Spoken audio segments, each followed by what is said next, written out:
Okay my students, how are you. Actually कल हमने आपका बहुत मिस किया क्योंकि कल सर्वर डाउन हो गया था, जिस वजह से मैं आपका क्लास नहीं ले पाया। मैं यहाँ से लौट के गया। तो अगर कभी इस तरह की अगर इस तरह के कोई कभी अनफॉर्चुनेट सिचुएशन हो जाता है तो आपको प्रायर इन्फॉर्मेशन मिल जाता है। आप समझ लेना कि किसी बहुत बड़ी मजबूरी होगी, इस वजह से क्लास नहीं चल पाई होगी। तो अब कल का भी मेरे पास काम बचा ही हुआ है। जैसे हमने औद्योगिक क्रांति आरंभ किया था, लेकिन आपको जो मैंने फार्मूला दिया है वो फार्मूला आप कभी नहीं भूलोगे। अकेला किसी टॉपिक को नहीं पढ़ना है, उसको इंटीग्रेटेड अप्रोच लेके चलना है। तो मैं आपको केवल औद्योगिक क्रांति नहीं कवर कर रहा, मैं आपको कवर कर रहा पार्ट थर्ड। और जब भी औद्योगिक क्रांति की बात होगी तो आप समझ लेना कि पार्ट थर्ड है। और पार्ट थर्ड में हमारे 4 सब टॉपिक है। औद्योगिक क्रांति है, समाजवाद और मार्क्सवाद है, नया साम्राज्यवाद है और फिर प्रथम विश्व युद्ध है। ये चारों एक दूसरे से लिंक्ड है। जब ये चारों सब टॉपिक हम लोग कवर कर लेंगे, उसके बाद हम एक डायग्राम बनाएंगे जो चारों सब टॉपिक्स को जोड़ रहा होगा, जो आपके दिमाग में एक मेंटल एक मैप बनाएगा किस तरह से इन सब टॉपिक्स के आपस में जुड़ाव है। फिर मैं एक ऐसा डायग्राम बनाना चाहूंगा जो पार्ट 2 को पार्ट थर्ड से जोड़ते। मतलब पार्ट 2 का मतलब हुआ कि आप उधर जो राष्ट्रवाद का टॉपिक जो फ्रांस की क्रांति के बाद जो पढ़ते आ रहे हो, वो टॉपिक का फिर कैसे औद्योगिक क्रांति और राष्ट्रवाद, ये 2 टॉपिक ने, जैसे एक एरिक हॉब्सबॉम ब्रिटिश हिस्टोरियन था, उसने मतलब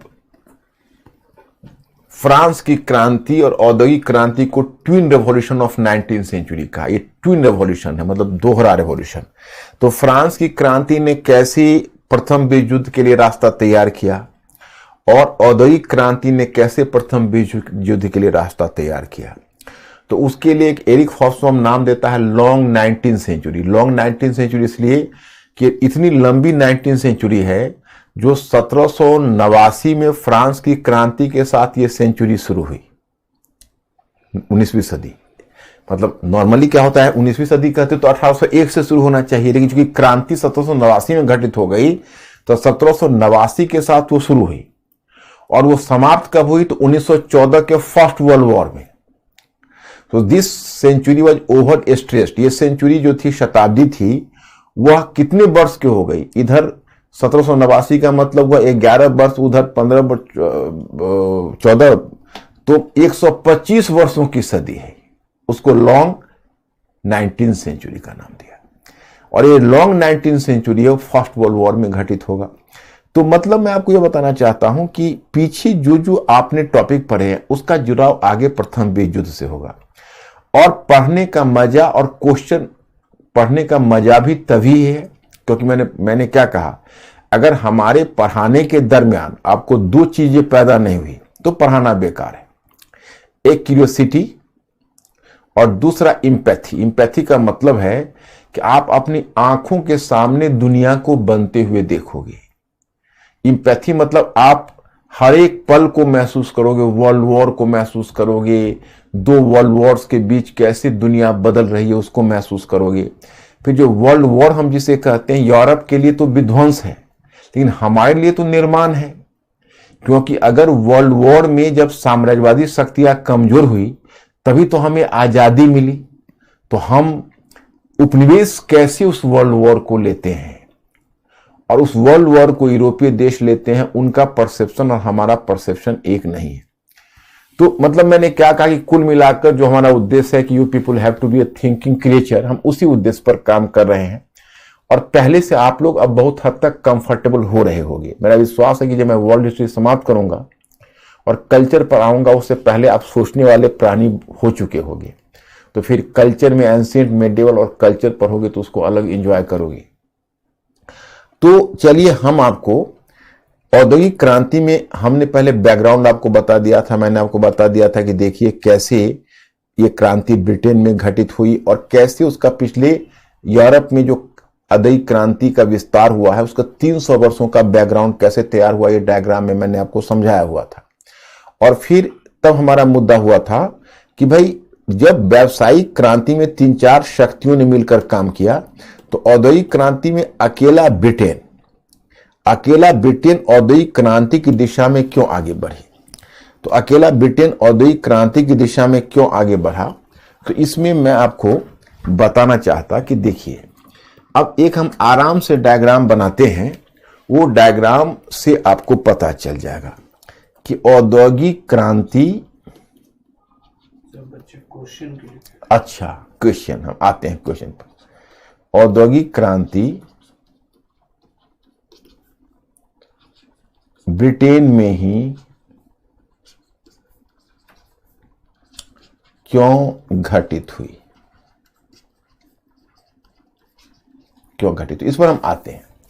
लेकिन इससे पहले सचमुच तुमने याद दिलाया, क्वेश्चन तो आपका होना ही चाहिए। और क्वेश्चन पहले ये बताओ अंकुर, आप लोग पहले बताइए कि अब आप लोग क्वेश्चन को शुरू कर पाते हो, स्टार्ट कर पाते हो, कैसा महसूस करते हो? शेयर करो हमसे। Mister Ankur will inform me, please inform there कि आप लोग अब कैसा महसूस करते हो, क्वेश्चन स्टार्ट कर पाते हो, क्या दिक्कत है?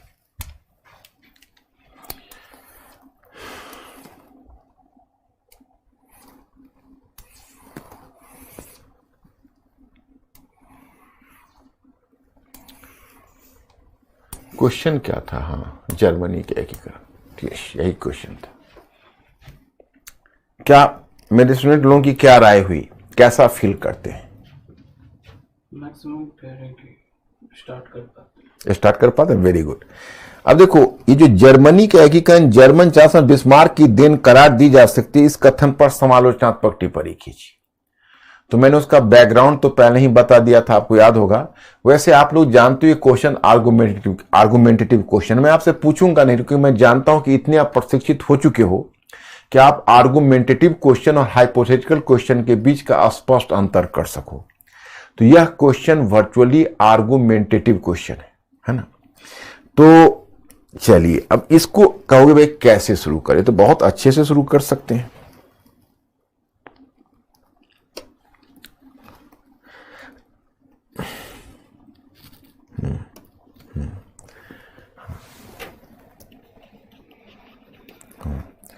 जर्मनी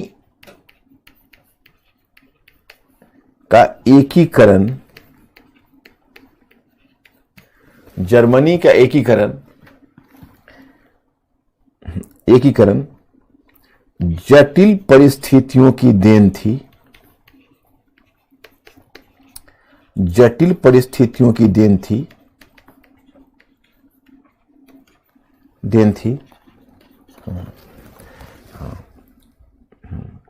जटिल परिस्थितियों की देन थी।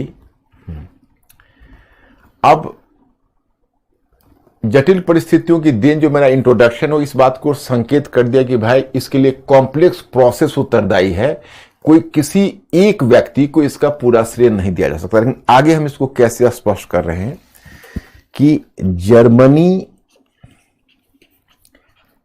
के एकीकरण में जर्मन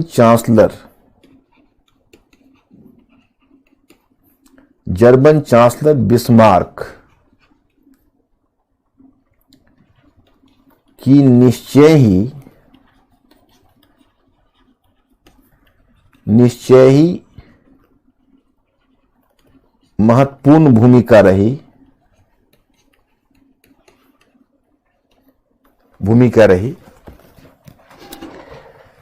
परंतु अब थोड़ा अगर कठोर शब्दों में कहना चाहो तो कह सकते हो, परंतु इसका हम पूरा श्रेय केवल अकेला बिस्मार्क को नहीं दे सकते हैं। अब आपको लगेगा भाई थोड़ा ये हार्ड शब्द हो गया, इतना कठोर शब्द ना बोले तो कह सकते हो, परंतु इसके लिए अन्य संबद्ध कारक भी उत्तरदायी रहे हैं। तो परंतु इसके लिए अन्य संबद्ध कारक भी उत्तरदायी रहे।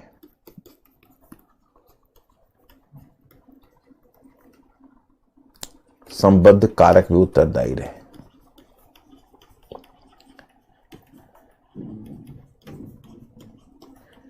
देखो क्या होता है कि कई बार क्या होता है कि अंडरस्टैंडिंग तो आप लोगों की बन ही रही होगी, इसमें मेरा विश्वास है। अगर आप नहीं भी कहोगे तो मैं अपनी आत्मा की आवाज से कर सकता हूं कि आप लोगों की अंडरस्टैंडिंग बन रही होगी। लेकिन क्या होता है कि जैसे शुरू में आप जो विश्वविद्यालय शिक्षा हिंदुस्तान की है, उसमें बच्चों को लिखना यूनिवर्सिटी में सिखाया नहीं जाता, न पढ़ाया जाता है। और पुस्तक रीडिंग भी बच्चे सीख नहीं पाते, सिलेक्टिव स्टडी करते हैं। तो उसमें क्या होता है कि बहुत लिमिटेड नॉलेज रहता है। और यूपीएससी में क्वेश्चन का रेंज इतना ज्यादा रहता है, जैसे आप देखो, आपने देखा प्रीलिम्स के बाद हाहाकार मचा, उतने हाहाकार की आवश्यकता नहीं है। मैं अभी भी कहता हूं उतने हाहाकार की आवश्यकता नहीं। अगर आपको लेवल ऑफ नॉलेज ऊंचा उठ गया तो चाहे कितना भी कठिन वो क्वेश्चन पूछेंगे, आप काम लायक क्वेश्चन को सिलेक्ट कर ही लोगे। आप ध्यान कर लो। तो इसीलिए मेरी कोशिश है बच्चों, और शायद मेरी कोशिश अब आप लोग भी समझ रहे होंगे, क्योंकि ईमानदारी से की गई कोशिश जरूर पहुंच जाती है स्टूडेंट्स के ऊपर तक।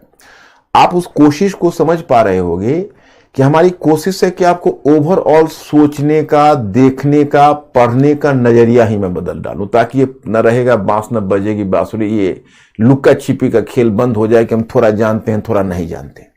मतलब एक ओवरऑल समझ हो। सर्वज्ञ तो कोई नहीं हो सकता, अन्ना सारा क्वेश्चन सॉल्व हो सकता है, लेकिन हम उतना क्वेश्चन जरूर सॉल्व कर दें जिससे हम एग्जामिनेशन क्वालिफाई कर जाए। ये हमारी कोशिश होनी चाहिए, जो अपने आप में बहुत बड़ी चुनौती होती है। तो क्या होगा कि अभी आप में से कई लोगों को क्वेश्चन राइटिंग में आरे आएगा। वह आरे आएगा जैसे शब्दकोश की कमी, आपके पास पर्याप्त शब्द नहीं होंगी और पर्याप्त मुहावरे नहीं होंगे। तो आप लोग एक काम करना, मुझे पहले ही कह देना चाहिए था, पता नहीं मैंने पहले आपको सजेस्ट किया है या नहीं। आप लोग आज घर जाओगे तो आज तो रात ज्यादा हो गई, कल आप लोग मार्केट चाहे आसपास की दुकान से या आपके घर में रखी हुई हो तो एक मोटी सी कॉपी आप सिलेक्ट करके उस पर अपना नाम लिख लीजिएगा और उसका टाइटल दीजिएगा शब्दकोश एवं मुहावरे। आप जैसे न्यूज़पेपर पढ़ते हो या कोई इस तरह के आर्टिकल, तो आपको अगर कोई नया शब्द मिलता है तो उस शब्द का मीनिंग आप नहीं जानते हो, तो आप वहां पर कॉपी आपका बस स्टडी टेबल के पास रहे, आप कॉपी उलट के उसको शब्द को लिख डालो। और एक बार जब 20-25 शब्द जमा हो जाए तो इंटरनेट या किसी और सहारे से, अब तो इंटरनेट बहुत बड़ा जरिया है, उस शब्द का मीनिंग जान लो और उसकी मीनिंग को समझ लो। तो उससे क्या होगा, धीरे तुम्हारा शब्दकोश बढ़ता जाए। और कोशिश करो कि हम अपनी राइटिंग में उनमें से, जैसे आप पेपर वगैरह में पढ़ोगे तो कुछ शब्द आपको मिलेगा तो आपको समझ में नहीं आएगा, उस शब्द का मीनिंग तो पैराग्राफ नहीं समझ पाओगे। तो उस शब्द को जब आप धीरे धीरे जब पढ़ना शुरू करोगे तो धीरे धीरे वो शब्द आपका अपना हो जाएगा। और आप लिखने में शब्द का प्रयोग करो, जहां 2-4 बार शब्द को लिखा वो शब्द अपना हो जाएगा।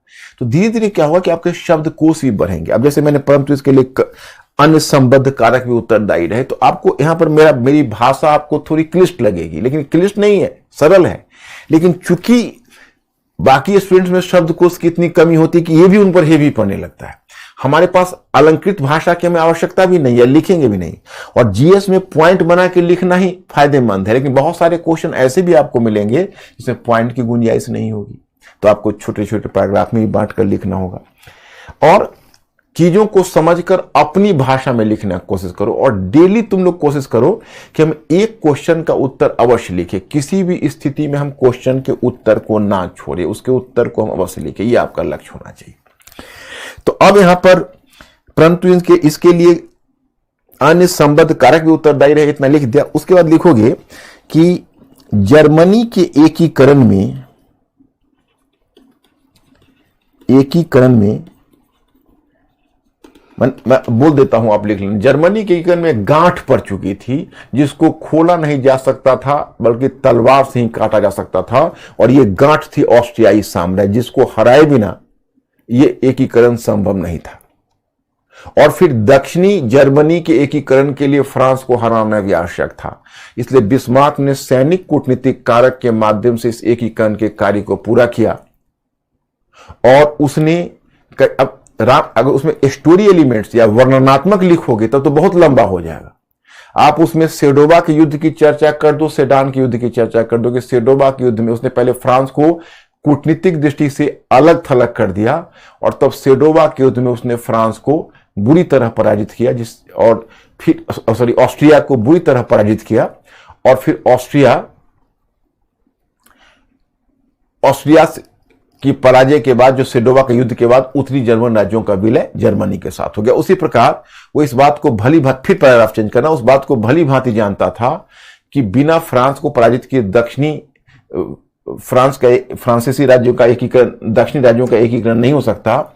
इसलिए उसने फ्रांस के साथ युद्ध की परिस्थितियां उत्पन्न की और फिर सेडान के युद्ध में फ्रांस को पराजित करके दक्षिणी राज्यों का विलय पूरा किया, पैराग्राफ चेंज करके। हाँ, परंतु तस्वीर का एक दूसरा पक्ष भी है जिसे हम अस्वीकार नहीं कर सकते। वस्तुतः एकीकरण का वैचारिक और सांस्कृतिक आधार तो जर्मन दार्शनिकों ने ही तैयार कर दिया था, क्योंकि एकीकरण के पक्ष में वो जनमत का निर्माण कर चुके थे। और इस एकीकरण का आर्थिक आधार औद्योगिक क्रांति ने तैयार किया, क्योंकि इस औद्योगिक क्रांति के परिणाम स्वरूप प्रशा के साथ जर्मन राज्यों का आर्थिक एकीकरण हो चुका था और एक जर्मन चुंगी संघ भी बन चुका था। अब लास्ट में दे सकते हो, इसलिए हम अन्य कारकों अतः हम कह सकते हैं कि बिस्मार्क की महत्वपूर्ण भूमिका होने के बावजूद भी अन्य कारकों की भूमिका को भी नजरअंदाज नहीं किया जा सकता। तो धीरे धीरे, अगर जिसने नहीं लिखा होगा अब आज जाके ट्राई करो, आप लिखोगे और बहुत अच्छा लिखोगे। अब आते हैं हम उस बिंदु पर जो कह रहे थे। अब मुद्दा मैंने बताया कि अब हमारे सामने मुद्दा यह है कि औद्योगिक क्रांति ब्रिटेन में ही क्यों घटित हुई। तो अब औद्योगिक क्रांति ब्रिटेन में क्यों घटित हुई, तो मैंने कहा कि इसमें बहुत, देखो हम मेजर पॉइंट को पकड़ते हैं और मेजर में माइनर पॉइंट को लिख लेंगे। जैसे देखो, मेजर पॉइंट में हमने जो आपको दिया है 4, अगर आपकी अनुमति हो तो एक पॉइंट इसमें और जोड़ते हैं। जैसे एक पॉइंट अगर इसमें हम भौगोलिक कारक को जोड़ दें, तो भौगोलिक कारक की विशेषता क्या है, तो आप अगर कभी ब्रिटेन को ज्योग्राफिकली देखोगे तो इधर नॉर्थ वेस्ट में जैसे ब्रिटेन है ना, तो इधर तो इंग्लिश चैनल है और इधर भूमध्य सागर हो गया, और इसके अगर पश्चिम में ब्रिटेन के जाओगे तो अटलांटिक महासागर भी है। तो ब्रिटेन की एक विशेषता क्या है कि ब्रिटेन एक तरफ भूमध्य सागर की तरफ भी खुलता है, दूसरी तरफ अटलांटिक महासागर की तरफ भी खुलता है। तो इसलिए ये दोनों तरफ इससे क्या हुआ कि इसका जो सामुद्रिक गतिविधियां हैं वो शुरू से ही अधिक रही, क्योंकि ये दोनों तरफ खुलता है। तो भौगोलिक कारक में आप अटलांटिक महासागर और भूमध्य सागर दोनों के निकट होना दे सकते हो, और इसमें एक ही कारक होगा, मतलब भौगोलिक कारक में एक ही बिंदु आएगा। दूसरा तुम देखते हो आंतरिक व्यापार का विकास।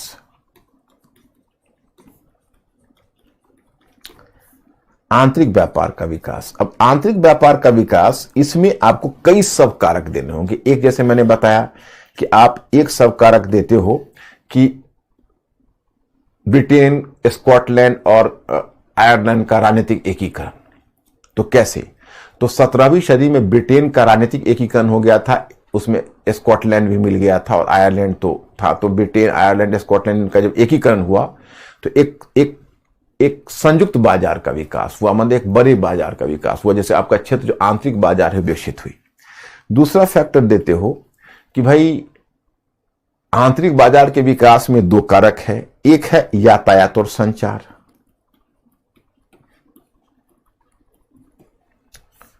दूसरा है जनसंख्या वृद्धि। जनसंख्या वृद्धि का मतलब खाद्यान्न, कृषि सुधार से खाद्यान्न, एक एक लाइन में देना होगा जनसंख्या वृद्धि। और तीसरा है बैंकिंग एवं मुद्रा, बैंकिंग, चैम्बर्स ऑफ कॉमर्स और मुद्रा का विकास। तो लोगों में परचेजिंग पावर आएगा और मुद्रा का विकास, क्योंकि लोगों में परचेजिंग पावर आएगा तभी तो बाजार का विकास होगा। अब मान लो सिर्फ जनसंख्या होने से तो नहीं होगा, जनसंख्या इसलिए बढ़ रही है जो खाद्यान्न की उपलब्धता बढ़ रही है। यातायात और संचार में आप दोनों देते हो, जैसे पहले कच्ची सड़क से पक्की सड़क का विकास हुआ और नहरों का विकास हुआ। और नहर के विकास में देखते हो कि नहर एक बड़ा ही परिवहन का बड़ा ही सस्ता साधन था और सीधे फैक्ट्री साइट को उसने माइनिंग साइट से जोड़ दिया।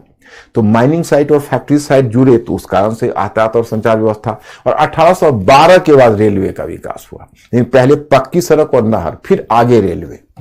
तो ये तो आपको आंतरिक हो गया। बाह्य व्यापार में आप दोगे कि इसमें आपको आएगा भारत के साथ ऑस्ट्रेलिया, और ऑस्ट्रेलिया तो खैर बाद में है, भारत, अमेरिका, कैरिबियाई क्षेत्र, इन सब को तो अब बाह्य व्यापार में दे दोगे कि इनसे बाह्य व्यापार का विकास हुआ। और बाह्य व्यापार के माध्यम से ब्रिटेन ने काफी विदेशी मुद्रा अर्जित की। भारत से, मतलब ब्रिटेन के कुल जो राष्ट्रीय आय है उसमें ब्रिटेन के कुल राष्ट्रीय आय का 5% औद्योगिकरण में लगा, औद्योगिक क्रांति में लगी। और उन 5% में 2% आय केवल भारत से आई हुई थी। तो बाह्य व्यापार दे दोगे। और बाह्य व्यापार के बाद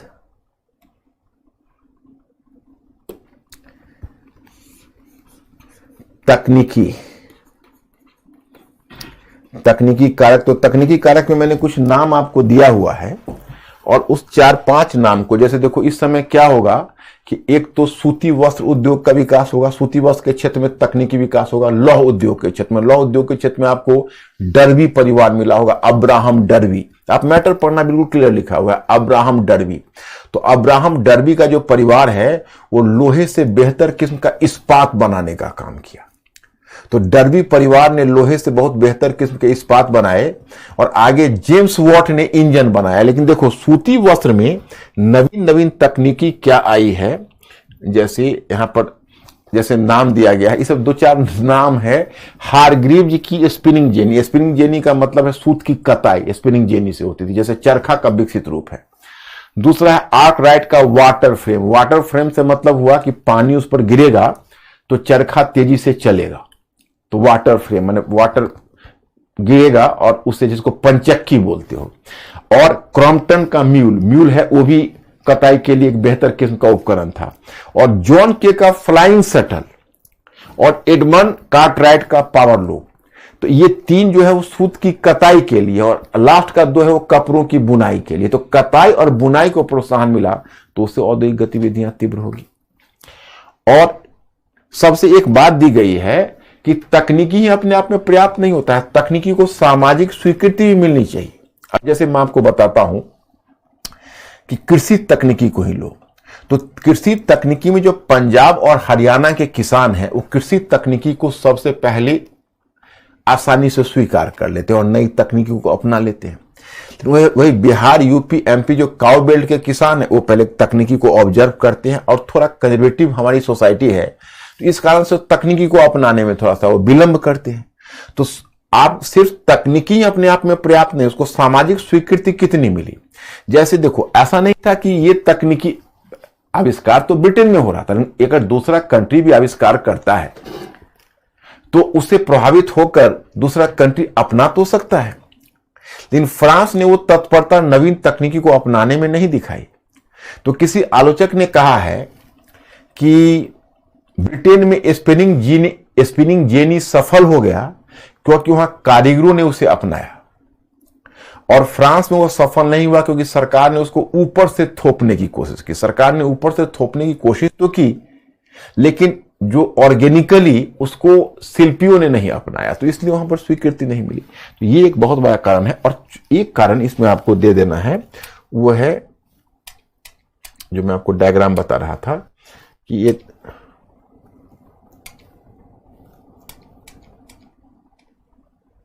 जैसे 1 2 3 4 कारक हुआ। अब 5वां कारक में केवल आप दे दीजिए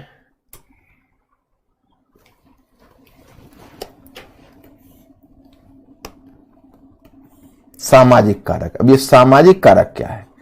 तो सामाजिक कारक का मतलब है कि आपके समाज में एक ऐसा वर्ग आना चाहिए जो एंटरप्रेन्योर हो, जो उद्यमी हो, जिसमें जोखिम लेने की तत्परता हो, जिसमें जोखिम लेने का उत्साह हो, और वह वर्ग निवेश के लिए आगे आए। अगर ऐसा होता है तब आपके यहां तरक्की खूब होगी।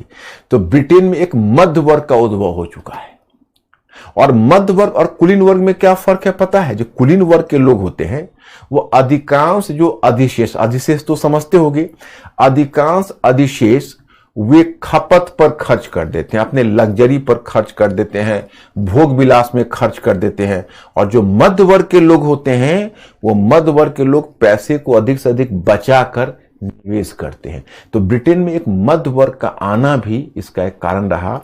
और अगर आपके मन में और लालच हो कि एक आध पॉइंट और जुटाएं, वैसे जरूरत नहीं है, तो आप अपनी तरफ से जुटा सकते हो एक धार्मिक कारक भी। और धार्मिक कारक में आप प्रोटेस्टेंट आंदोलन की भूमिका कर सकते हो। याद करो, मैंने प्रोटेस्टेंट आंदोलन में आपको बताया था कि जो प्रोटेस्टेंट आंदोलन के विषय में कहा जाता है कि मार्टिन लूथर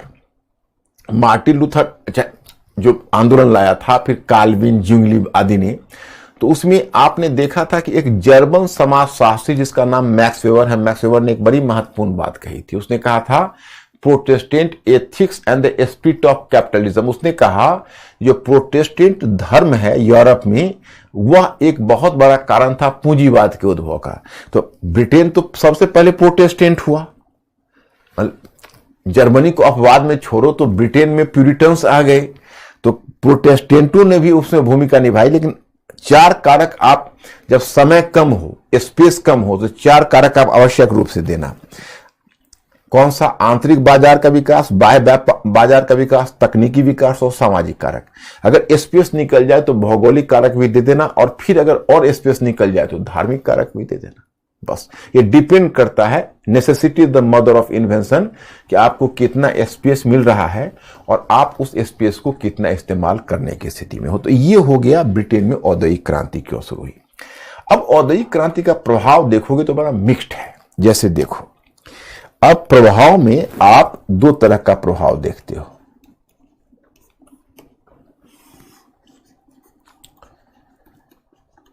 एक देखोगे सामाजिक प्रभाव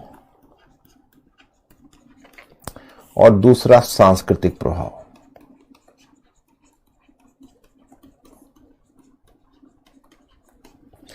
अब देखो, सामाजिक प्रभाव में तो औद्योगिक क्रांति समाज में एक प्रकार की गतिशीलता लाई, मध्य वर्ग ज्यादा शक्तिशाली हुआ, एक नए वर्ग के रूप में औद्योगिक श्रमिक वर्ग भी आया। लेकिन औद्योगिक क्रांति की एक सीमा कही जाती है कि इसने उत्पादन की समस्या का तो बहुत हद तक हल कर दिया, लेकिन एक दूसरी समस्या को जन्म दे दिया, और वह समस्या थी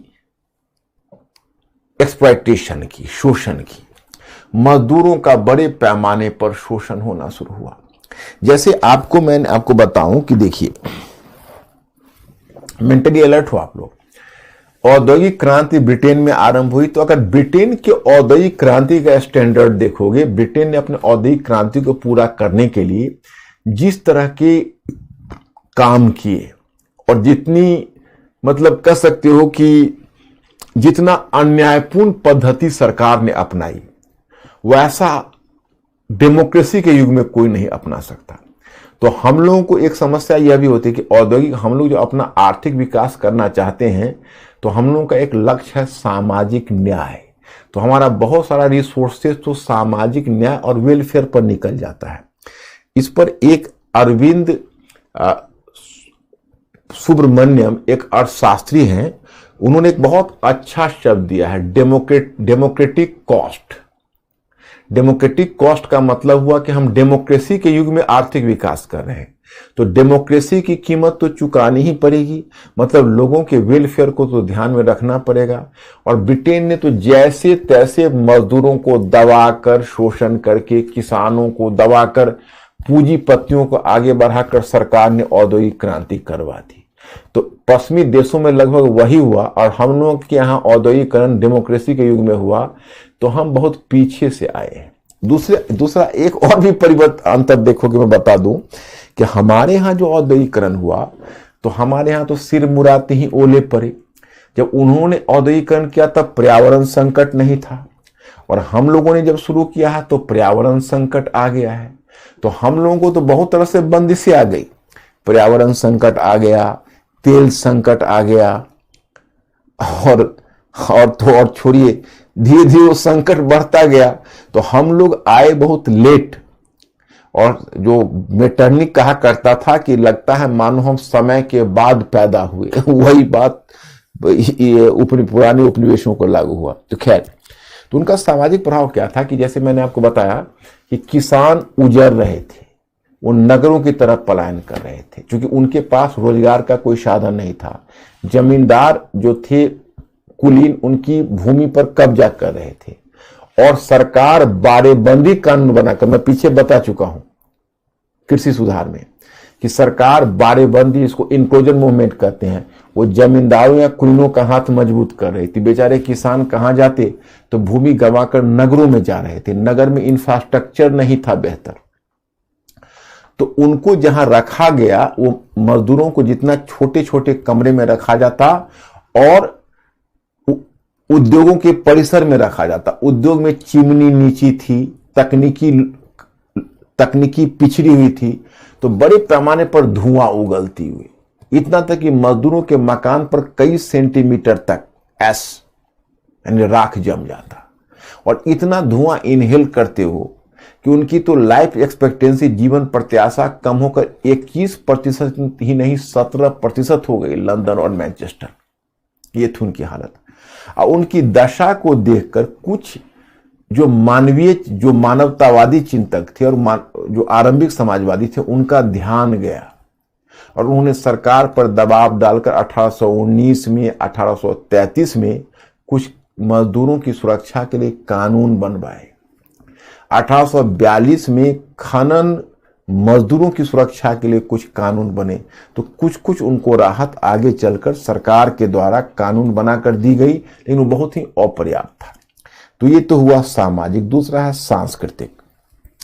जब देखो दुनिया बदलती है, आप लोग तो पैदा हुए हो, वो सूचना प्रौद्योगिकी की उपज हो, उसी युग में पैदा हुए हो, तो आप 1990 से पहले के भारत को या संसार को नहीं देखा है। पुस्तकों में हो सकता है पढ़ते हो, लेकिन आपकी जो नई पीढ़ी है वो जब पैदा हुई तो इंटरनेट से ही जुड़ी हुई रही, सूचना प्रौद्योगिकी से ही जुड़ी हुई रही। लेकिन हम लोग जो स्टूडेंट लाइफ में थे तब सूचना प्रौद्योगिकी नहीं थी। हमने उस जमाने को भी देखा है पूर्व सूचना प्रौद्योगिकी का, तो थोड़ा सा नॉस्टैल्जिया तो हम लोग भी फील करते हैं। जो इतना तेजी से बदलाव देखते हैं तो कभी कभी उदासी लगती है। जैसे लगता था कभी गांव में जाते थे, कितना सौहार्दपूर्ण संबंध, भाई बिरादर की भावना मजबूत थी, लोग आपस में मिलते जुलते थे। अब वो गांव भी एडवांस हो गए। पहले दादा नानी की कहानी बच्चे सुनकर बड़े होते थे, अब दादा नानी भी फेसबुक पर चले गए, तो दादा नानी की कहानी भी नई पीढ़ी को नहीं मिल पाती है। हम लोगों ने पूरी रामायण और महाभारत की कथा दादा और नानी से ही सुनी थी। नई पीढ़ी को ये सौभाग्य नहीं मिल पाता है। हाँ, वो टीवी सीरियल में देखकर पता करते हैं। तो मैं आपको बता रहा हूं कि ये जो बदलाव होता है, तो आप लोगों ने तो उस बदलाव को देखा नहीं, लेकिन हमने और हमारे पिताजी ने पीछे देखा, तो उनके जीवन में एक नॉस्टैल्जिया फील होता है। काश वो जमाना कैसा था, कितना अच्छा था, सब में ये था, कितना स्थिर जीवन था। अब जीवन इतना फास्ट हो गया, चारों तरफ कठोर कंपटीशन है, प्रतिस्पर्धा, कितना मतलब गांव भी बदल गए, बिरादर की भावना भी टूट गई। तो ये जो बदलाव आता है इसको सांस्कृतिक परिवर्तन बोलते हैं। जब औद्योगिक क्रांति आई तो पूर्व औद्योगिक क्रांति का जो यूरोपीय समाज था उसको पचा नहीं पा रहा था। क्यों? धीरे धीरे लग्जरी गुड्स की तरफ आकर्षण बढ़ता गया। जैसे आज आप लोग देखते हो उपभोक्तावादी संस्कृति में आज एक मोबाइल फोन का भी आपका पता चलता है कि 1 साल रहा तब तक उसे लेटेस्ट वर्जन आ गया और आपके मोबाइल आउटडेटेड हो जाते हैं, आप नए मोबाइल के चक्कर में लग जाते हो। बाजार में जाते हो तो तरह तरह के शर्ट्स हैं, शूज हैं, सो मेनी लग्जरी गुड्स हैं। हम लोग जब अपने स्टूडेंट लाइफ में थे तो इतनी लग्जरी गुड्स ही अवेलेबल नहीं थी, तो समस्या नहीं थी, थोड़ा पीस था, अब वो पीस चला गया।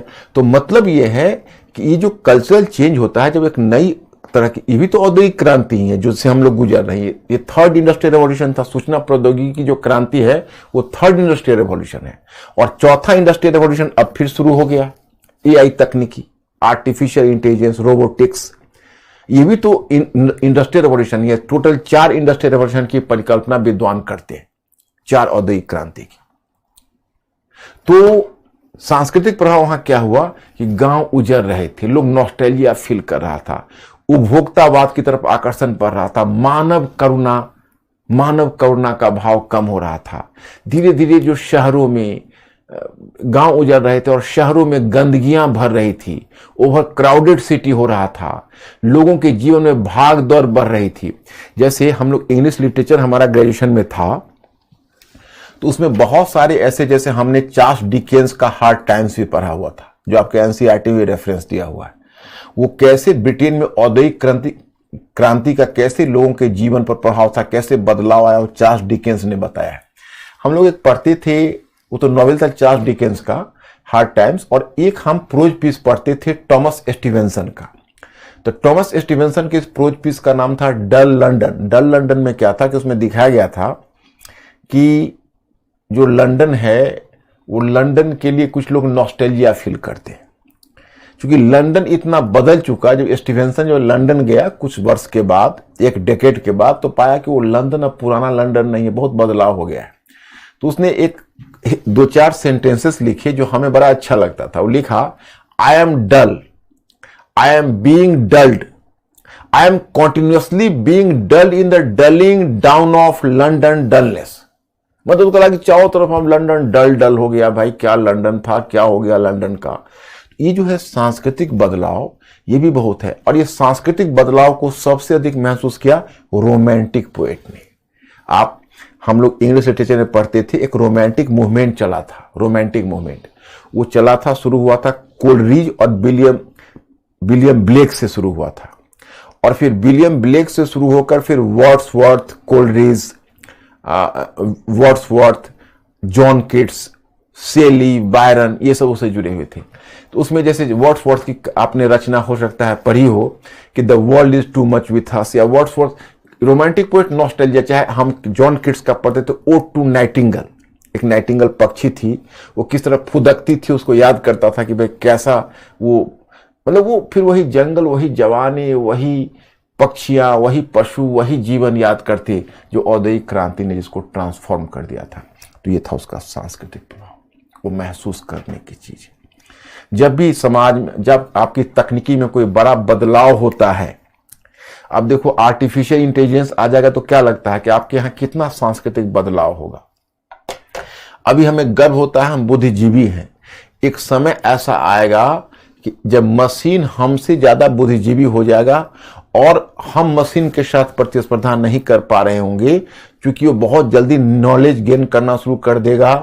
तो वैसी स्थिति में हमें क्या होगा, पहचान का संकट होगा कि भाई मेरी पहचान कहाँ लुप्त हो गई। यही तो सांस्कृतिक बदलाव होता है, जब इंसान अपने आप को अकेला महसूस करने लगता है। तो दैट इज द पॉइंट, सांस्कृतिक प्रभाव।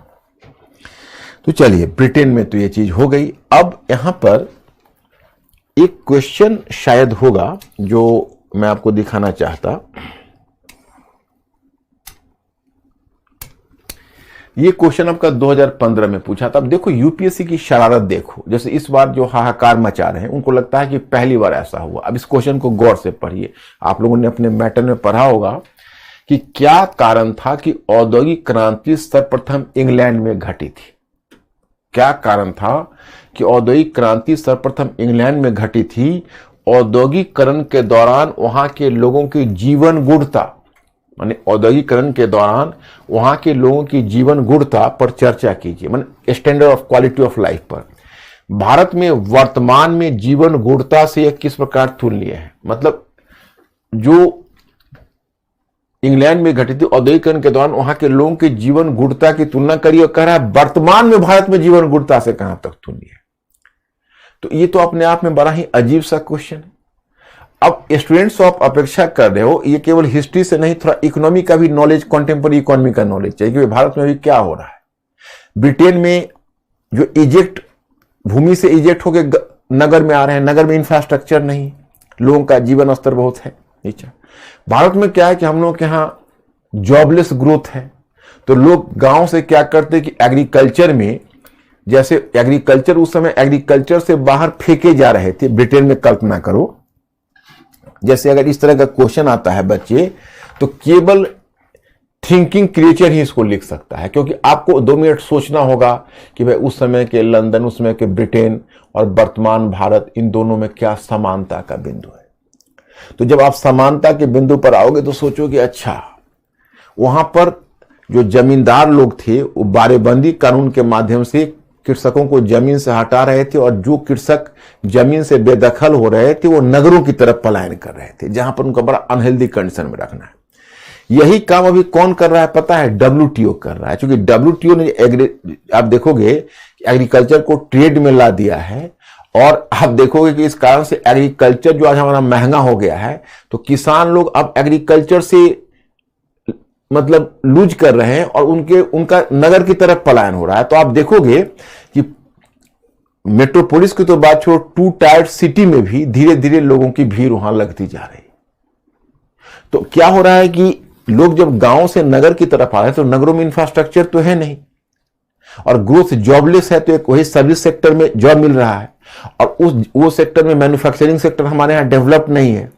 तो क्या हो रहा है कि जो उनका जो लाइफ है वो उतना ही अनहेल्दी कंडीशन में रहने के लिए बाध्य है। अब देखो ना, दिल्ली के आसपास में इतने सारे एनसीआर हैं, उसमें छोटे छोटे कच्चे मकानों में मजदूर लोग रह रहे हैं, बड़ा अनहेल्दी कंडीशन में। एक कमरे में 10-10 मजदूर रहते हैं, क्योंकि उनको अपने घर पैसे भेजने पड़ते हैं और पैसे यहां से बचाने होते हैं। तो उनका वही कंडीशन लगभग लग रहा है जो 19वीं सेंचुरी में ब्रिटेन में मजदूरों का था। तो इस तरह से तुलना करने के लिए बच्चे सोचना पड़ेगा, और इसलिए मेरी पूरी कोशिश यही है कि केवल हिस्ट्री में नहीं, सारे विषयों में आप सोचने वाला प्राणी बन जाओ। अगर आप वो बन जाते हो तो यूपीएससी का ही प्रॉब्लम नहीं, जीवन का प्रॉब्लम हल हो जाएगा। आप हर जगह कोई भी क्वेश्चन कोई पूछे, आप कुछ बोलने, लिखने और जवाब देने की स्थिति में रहो। तो चलिए, ये तो आप क्वेश्चन इसको पढ़ लीजिएगा। हाँ, ये थोड़ा बड़ा यहां पर जो हो गया, इतना पैराग्राफ में आपको नहीं लिखना है। जो 4-5 पॉइंट मैंने बता दिए हैं, जैसे 2 पार्ट में क्वेश्चन है ना, क्या कारण था कि औद्योगिक क्रांति सर्वप्रथम इंग्लैंड में घटी थी, तो इस पार्ट को ही 4 या 5 पॉइंट जितना स्पेस मिले उतना दे के लिख देना, और नीचे वाले को फिर जो मैंने बताया है नीचे लिखा हुआ है उसको लेके मिला देना, नहीं तो बड़ा हो जाएगा आंसर। हालांकि 200 वर्ड्स का था, जब पूछा था तब क्वेश्चन का साइज 200 वर्ड्स होता था। 150 और 250 वर्ड्स ये 2017 से उन्होंने किया है। अब अन्य क्षेत्रों में औद्योगिक क्रांति का प्रसार। मैं स्टूडेंट्स अब आपको मैं ले चलूंगा कि आप औद्योगिक क्रांति देखोगे, आपने मैटर में पढ़ा ही होगा, औद्योगिकरण का विस्तार।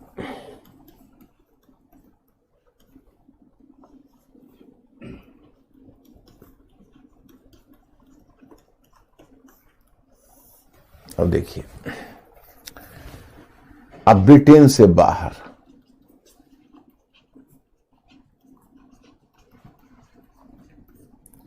अब ब्रिटेन से बाहर औद्योगिकरण का विस्तार होगा। तो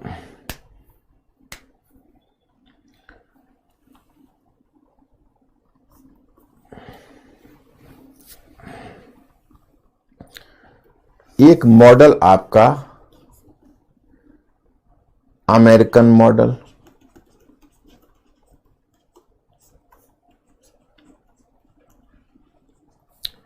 दूसरा जर्मन मॉडल,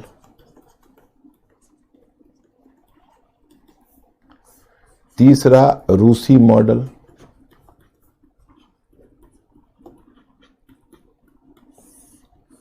और चौथा जापानी मॉडल। अब देखो, इसमें आश्चर्य लगेगा, बाकी अमेरिका तो काफी डेवलप्ड था, हालांकि वो दूसरा कॉन्टिनेंट था, और जर्मनी भी सिचुएशन बना यूरोपीय कंट्री था, रूस भी यूरोपीय कंट्री था, लेकिन प्रथम एशियाई कंट्री के रूप में जापान का औद्योगिकरण हुआ। और ये जो 4 के 4 मॉडल है वो ब्रिटिश मॉडल से अलग है। देखिए, आपको मैंने स्टडी मटेरियल दिया हुआ है, आपको कोई परेशानी एज सच नहीं होगी, और जहां भी परेशानी होगी मैं आपकी परेशानी को हल करने के लिए बैठा हुआ हूं, इसलिए आपको बिल्कुल चिंता नहीं करनी।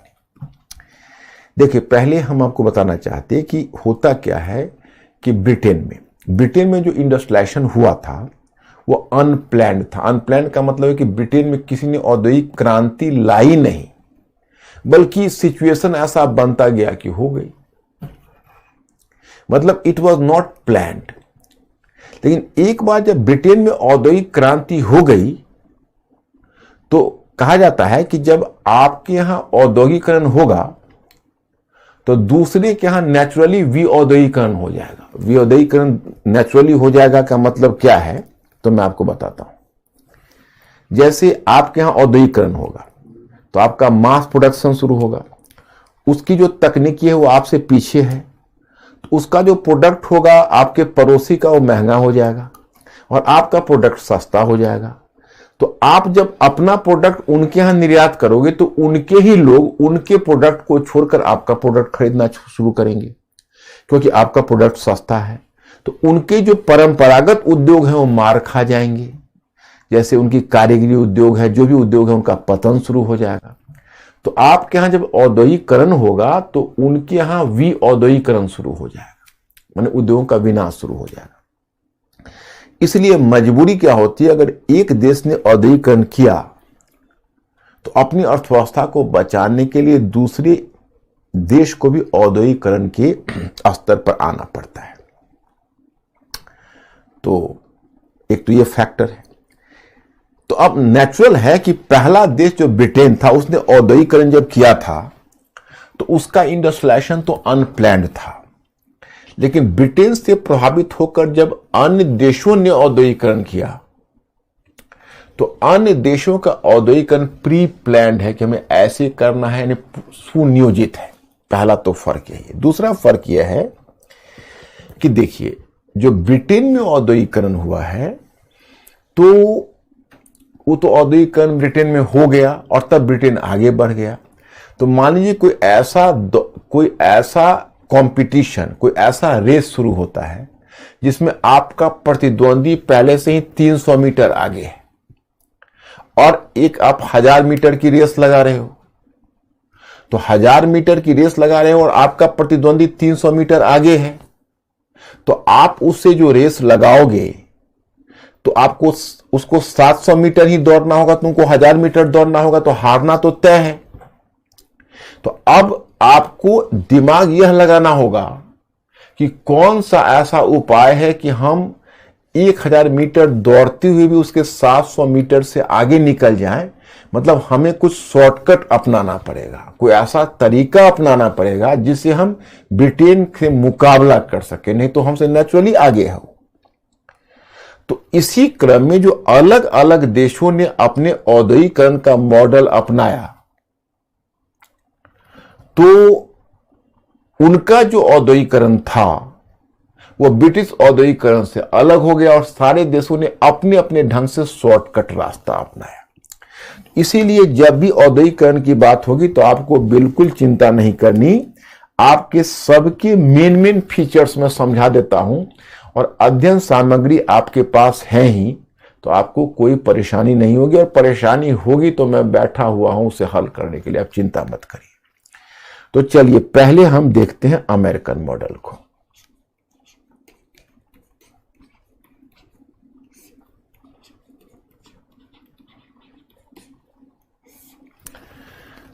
तो अब संयुक्त राज्य अमेरिका बना, आजादी मिली, नया कॉन्स्टिट्यूशन आया, लेकिन संयुक्त राज्य अमेरिका के सामने, औद्योगिकरण के सामने दो बड़ी चुनौती थी। एक चुनौती यह थी कि अब तक अमेरिका, संयुक्त राज्य अमेरिका यूरोप के कच्चे माल का निर्यातक रहा था। अब उसको औद्योगिकरण के क्षेत्र में आगे बढ़ना था, तो पहले व्यापार की संरचना बदलनी थी। उसको कच्चे माल के निर्यातक से विनिर्मित वस्तुओं का निर्यातक बनना था और कच्चे माल का खपत अपने यहां अधिक से अधिक करना था। और दूसरा, अमेरिकन औद्योगिकरण की एक समस्या यह भी थी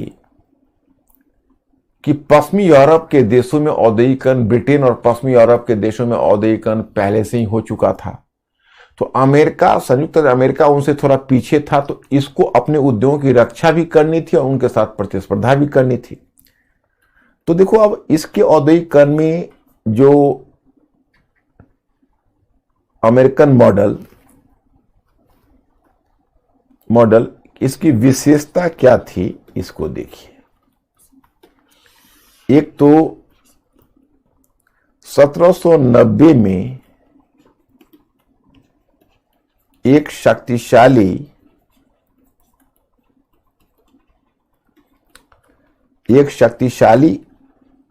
संघीय सरकार का गठन, मतलब कि 1790 में एक शक्तिशाली संघीय सरकार का गठन हुआ। तो संयुक्त राज्य अमेरिका को लगा कि अब हम औद्योगिकरण का संचालन कर पाएंगे, क्योंकि मैं आपको अमेरिकी क्रांति भी पढ़ा चुका हूं, अमेरिकी गृहयुद्ध भी पढ़ा चुका हूं। मैं आपको बता चुका हूं कि संयुक्त राज्य अमेरिका के साथ प्रॉब्लम क्या था। सबसे बड़ा प्रॉब्लम तो यही था कि उत्तर और दक्षिण, इन दोनों की अर्थव्यवस्था बटी हुई थी, और जो उत्तरी अमेरिकी राज्य थे वहां और दक्षिणी अमेरिकी राज्य, इन दोनों के बीच सहमति ही नहीं बन पा रही थी। अब उत्तरी अमेरिकी राज्य अपने उद्योगों को सुरक्षा के लिए अगर संरक्षण देना चाहते तो दक्षिणी अमेरिकी राज्य विरोध करते, भाई क्यों, इसमें हमें घाटा होगा। तो चलिए 1790 में पहले एक शक्तिशाली संयुक्त राज्य अमेरिका का गठन हुआ। हाँ, सबसे पहली चुनौती संयुक्त राज्य अमेरिका के साथ थी कि ये 13 अलग अलग उपनिवेश थे, जिसका कि यूरोपीय जिसको ब्रिटेन शोषण कर रहा था और अन्य यूरोपीय देश भी व्यापार कर रहे थे। अब जब ये संयुक्त होकर एक बना तो एक पावरफुल कंट्री बना और एक संघीय सरकार गठित हुई, तो पहला तो औद्योगिकरण के लिए यही सकारात्मक फैक्टर बना। दूसरा तुम देखते हो संरक्षणवादी नीति।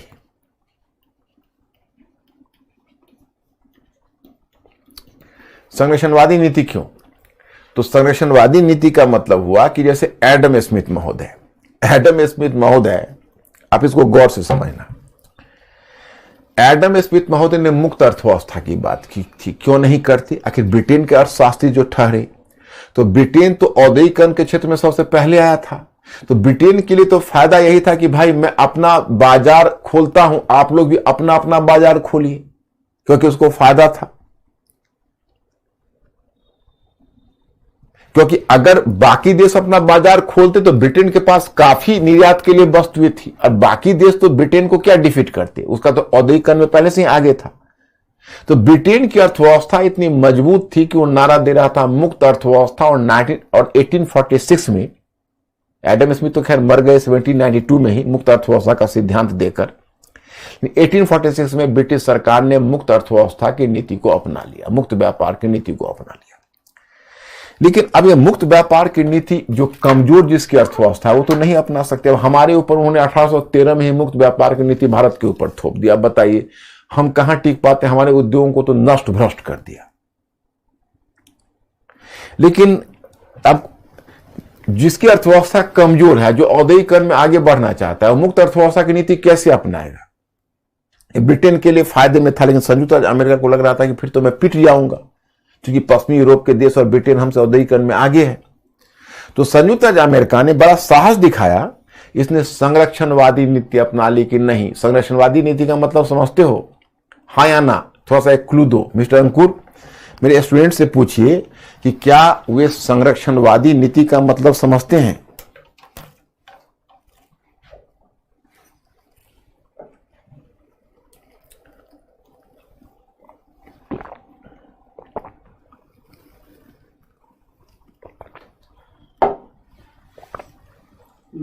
Mixed responses.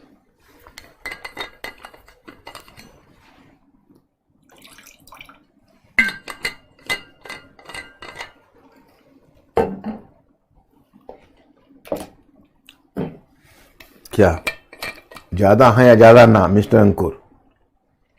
मतलब यस ही है। कुछ ना भी है।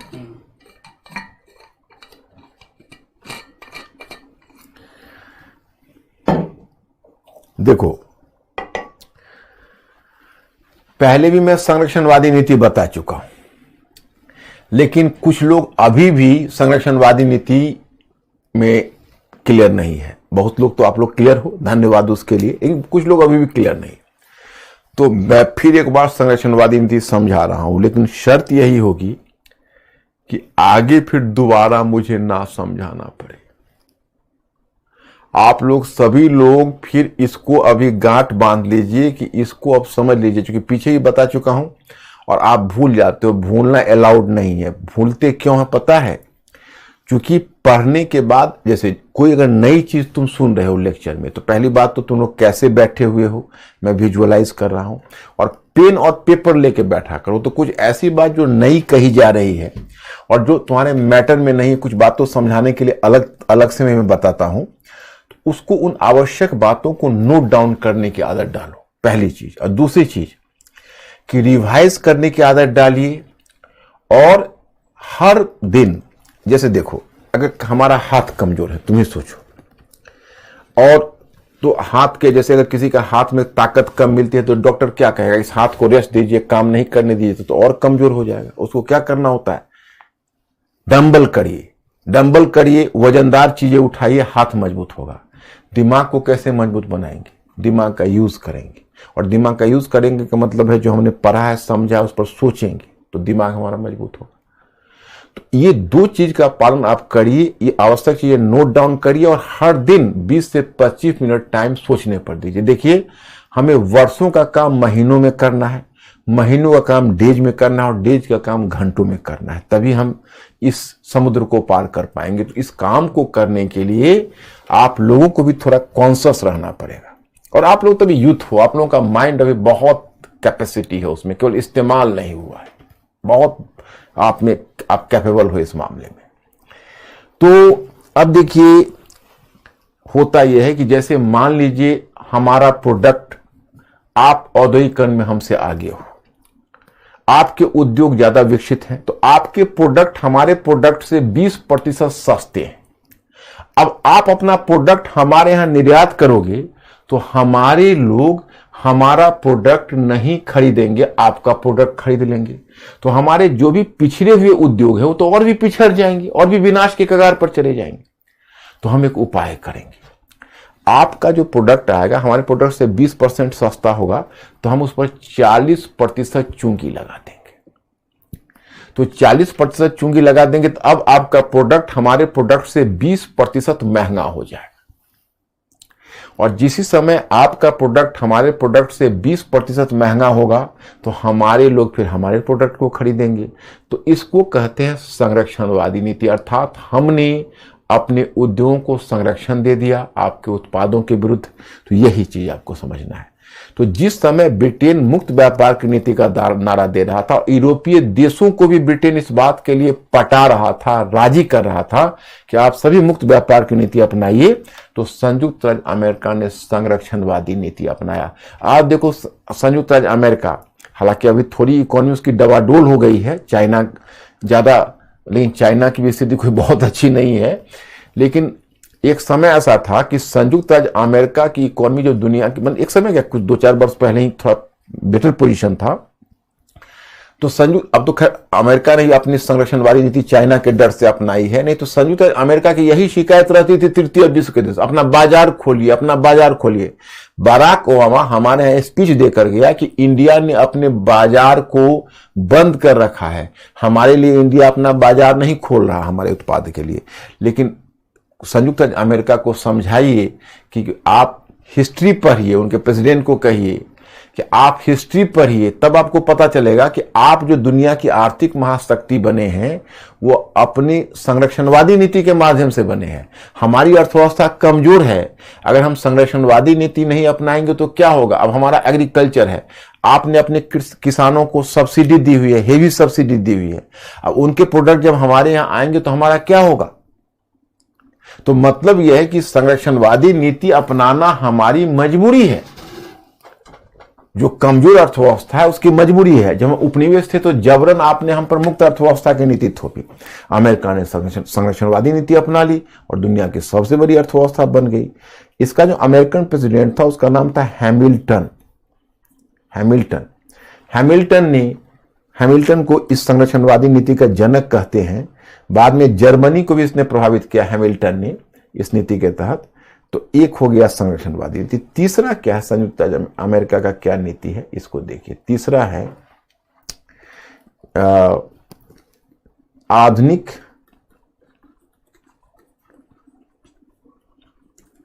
यातायात एवं संचार व्यवस्था का विकास। आधुनिक यातायात और संचार व्यवस्था का विकास। अब संयुक्त राज्य अमेरिका ने जब तक इंफ्रास्ट्रक्चर डेवलप नहीं होगा तब तक औद्योगिकरण कैसे होगा।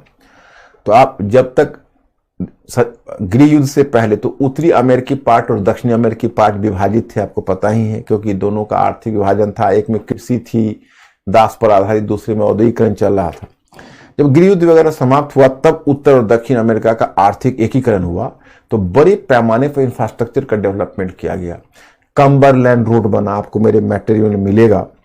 कम्बरलैंड रोड बना और फिर हाईवे, सुपर हाईवे, एयरपोर्ट, मतलब धीरे धीरे संयुक्त राज्य अमेरिका ने एक बेहतर इंफ्रास्ट्रक्चर डेवलप किया। रेलवे तो है ही। और नेक्स्ट है प्राथमिक शिक्षा। प्राथमिक शिक्षा का विकास। आपको पता है जो प्राथमिक शिक्षा होती है वो औद्योगिकरण की रीढ़ होती है, और संयुक्त राज्य अमेरिका ने 1830 में ही प्राथमिक शिक्षा की पद्धति को लागू किया। प्राथमिक शिक्षा अगर होगी तो पता है लोगों को बेसिक एजुकेशन जब प्राप्त होता है तो लोग औद्योगिकरण की दिशा में सोचना शुरू करते हैं। तो यह एक बहुत बड़ा फैक्टर जो संयुक्त राज्य अमेरिका का प्लस पॉइंट बना। जब आप भारत में देखेंगे स्वतंत्रता के बाद जब भारत औद्योगिकरण की दिशा में आगे बढ़ा है तो भारत के औद्योगिकरण की कमजोरी क्या है पता है? जैसे जवाहरलाल नेहरू ने हायर एजुकेशन को बढ़ाया, मैंने हायर इंस्टीट्यूशंस जैसे आईआईटी थे, CSIR, बहुत सारे डिपार्टमेंट, एजुकेशनल डिपार्टमेंट स्थापित किया, लेकिन उन्होंने प्राइमरी एजुकेशन पर ध्यान नहीं दिया। उल्टी बात हो गई। जबकि आपको इस औद्योगिकरण के मॉडल में देखोगे, एक तो संयुक्त राज्य अमेरिका है, दूसरा जर्मनी है। जर्मनी में फ्रेडरिक द ग्रेट था वहां का रूलर, उसने ही पहले प्राथमिक शिक्षा को अपनाया था। और फिर जापान है, उसने भी प्राइमरी एजुकेशन को पहले इंट्रोड्यूस किया। इंडिया पीछे रह गया उसमें। जब औद्योगिकरण शुरू किया तो हमको भी प्राइमरी एजुकेशन को मजबूत बनाना था, जहां हम पिछड़ गए। तो खैर ये हुआ। और नेक्स्ट वन कह सकते हो जो अमेरिका में है, संयुक्त राज्य अमेरिका में, कि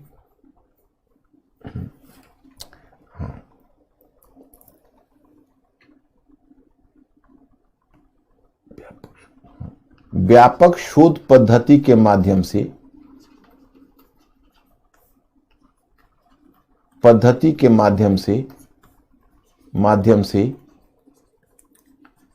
तकनीकी विकास पर विशेष बल।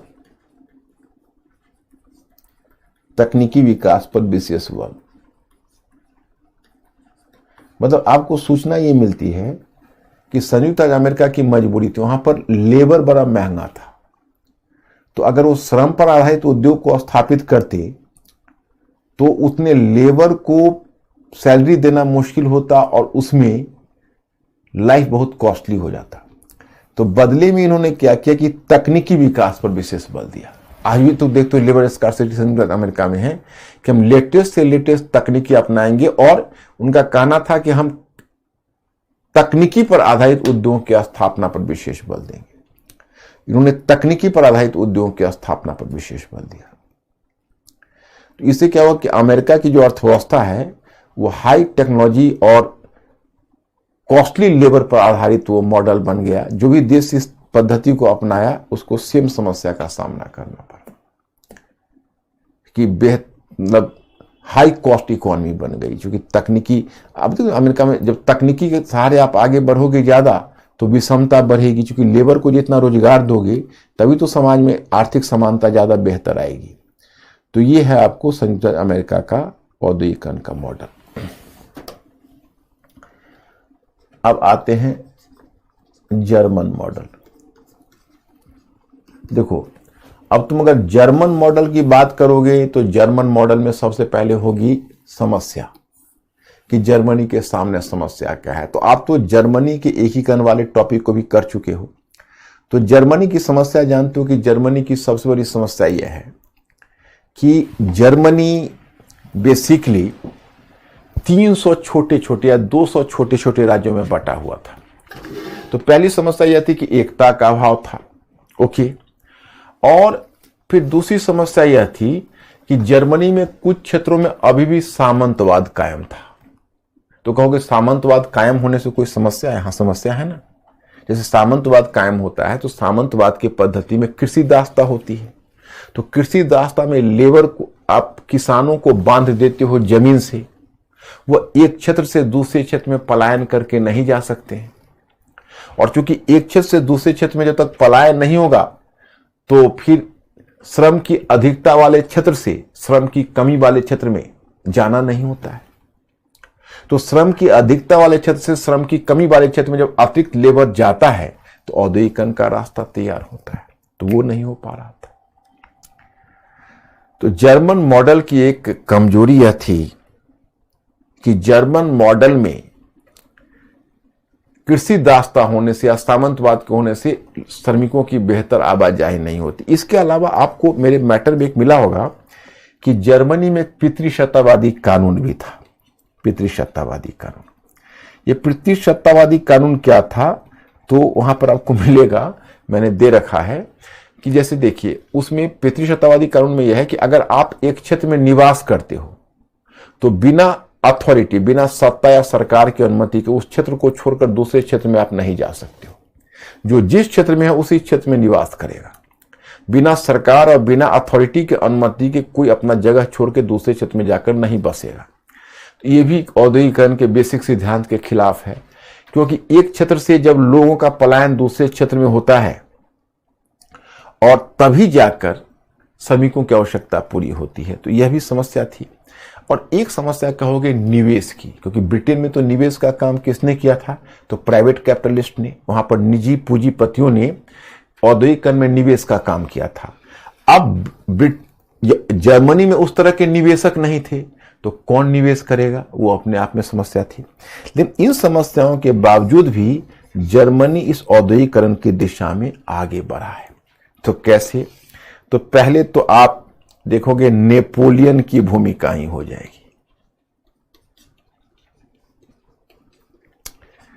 तो नेपोलियन की भूमिका तो आप पहले से जान रहे हो कि नेपोलियन ने कई रूपों में भूमिका निभाई है। कैसे, तो पहला तो नेपोलियन ने उन 200 या 300 छोटे छोटे राज्यों को कम करके 16 बड़े राज्य में स्थापित किया, तो उसे जर्मनी का जो बाजार है वो थोड़ा सा एकीकृत हुआ। नेपोलियन ने उसका एकीकरण, पहले तो नेपोलियन ने ही छेड़छाड़ किया था, आप तो जानते ही हो। तो एक है। दूसरा क्या है कि नेपोलियन ने जर्मनी में बहुत सारे सुधार किए। जब तक आपके यहाँ सुधार नहीं होगा तो आप औद्योगिकरण की दिशा में आगे नहीं बढ़ सकते। जैसे सामंतवाद था, तो उसने सामंतवाद को समाप्त किया, नेपोलियन कोड लागू किया, चर्च को नियंत्रित किया। तो इस तरह से आंतरिक एकता उसने ला दी। नेपोलियन कोड में है कि विधियों का जो संग्रह लागू किया, तो उसमें विधि का मानकीकरण हुआ, मानक विधि लागू हुई, मतलब एक तरह के कानून वहां प्रचलित हुए। तो इन सब का फायदा मिलना था। उसके बाद आपको याद है कि मैंने नेपोलियन बोनापार्ट के बारे में आपको बताया हुआ है महाद्वीपीय व्यवस्था, कॉन्टिनेंटल सिस्टम। तो नेपोलियन ने वहां पर महाद्वीपीय व्यवस्था लागू की, और महाद्वीपीय व्यवस्था का उद्देश्य क्या था, ब्रिटिश वस्तुओं का बहिष्कार।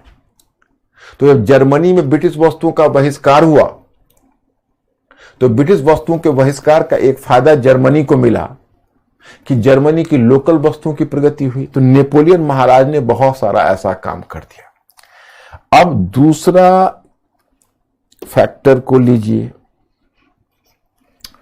तो दूसरा फैक्टर क्या था, तो दूसरा फैक्टर है कि 1830 और 1840 के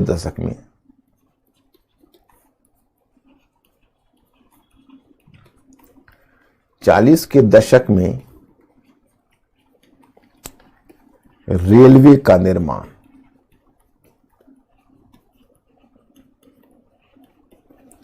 अठारह सौ 30 एवं 1840 के दशक में रेलवे का निर्माण। अब रेलवे है, रेलवे औद्योगिकरण को बढ़ावा देता है। जैसे मैं मॉडर्न हिस्ट्री में एक क्वेश्चन आपको कवर किया था, पीछे भी चर्चा की होगी, कि जहां यूरोप और अमेरिका में रेलवे औद्योगिकरण का उत्प्रेरक कारक बनी, वहीं भारत में उसी रेलवे ने ब्रिटिश शासन के अधीन औद्योगिकरण को प्रोत्साहन दिया। याद करिए, मैंने आपको बताया था। तो क्या आप लोग जानते हो कि रेलवे से औद्योगिकरण को कैसे बढ़ावा मिलता है? हाँ या ना में थोड़ा सा एक क्लू दे दो कि औद्योगिकरण को बढ़ावा रेलवे से कैसे मिलता है। क्या आप लोग जानते हैं? जरा जल्दी बताइएगा।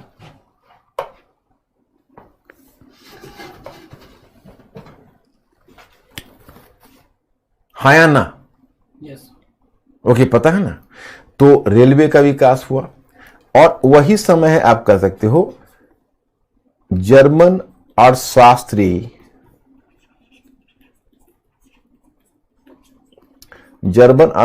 फ्रेडरिक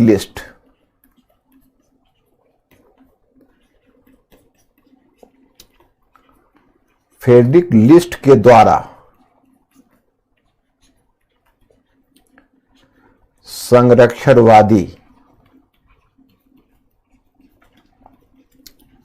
संरक्षणवादी नीति पर बल। अब देखो, ये जो फ्रेडरिक लिस्ट है वो किससे प्रभावित था पता है? अमेरिकन अर्थशास्त्री, अमेरिकन राजनेता था। हैमिल्टन, जिसकी चर्चा मैंने की है, वो अमेरिका का पॉलिटिशियन था, डिप्लोमेट था, लेकिन वह साथ में अर्थशास्त्री भी था। तो उसने संयुक्त अमेरिका में संरक्षणवादी नीति को लागू की थी। तो हैमिल्टन के मॉडल से प्रभावित हुआ एक अर्थशास्त्री फ्रेडरिक लिस्ट, वो जर्मन अर्थशास्त्री था, वो एडम स्मिथ का विरोधी था। मैंने उसने कहा एडम स्मिथ को कि भाई क्या बकवास है, आप मुक्त अर्थव्यवस्था की बात कर रहे हो, मैं मुक्त अर्थव्यवस्था को अपनाऊंगा तो हमारे तो उद्योग ही स्थापित नहीं होंगे, क्योंकि आपका जो उत्पाद है वो सस्ता है, तो हमको तो अपने उद्योग का संरक्षण देना होगा। कि एडम स्मिथ उसमें जीवित नहीं था, इन एब्सेंसिया you can say he criticised the ideology and the economic theory of Adam Smith. उसने इसको कहना है मुक्त अर्थव्यवस्था वो अपनाता है जिसकी अर्थव्यवस्था मजबूत होती है। आपको याद होगा कि जब अपने स्टूडेंट लाइफ का मतलब हुआ कि हम लोग हायर सेकेंडरी में और प्राइमरी में जब घर से अपने टिफिन लेकर जाते थे, अपने लंच बॉक्स लेकर स्कूल में, तो जब अपने लंच में जब ज्यादा स्वादिष्ट व्यंजन हो तो कोशिश करते कि चलो अकेले खा लेते हैं, और जब देखते कि भाई दोस्तों का थोड़ा सा ज्यादा डिलीशियस फूड है तो कहते यार ऐसा करते हैं कि हम लोग मिला के खाते हैं आपस में। तो क्या होता है कि जिसकी अर्थव्यवस्था मजबूत होती है वो मुक्त अर्थव्यवस्था की बात करता है, और जिसकी अर्थव्यवस्था पिछड़ी हुई होती है वो संरक्षण की बात करता है। वो कहता है नहीं भाई मुक्त अर्थव्यवस्था की नीति तो नहीं चलेगी। तो यही है। अब तो यही चीज वहां पर जर्मनी में फ्रेडरिक लिस्ट ने किया। अब इसके बाद एक फैक्टर जो जर्मनी के औद्योगिकरण में काम कर रहा है वो है कि 1849 में पितृसत्तावादी कानून का अंत कर दिया गया। जो पितृसत्तावादी कानून था उसको 1849 में अंत कर दिया गया।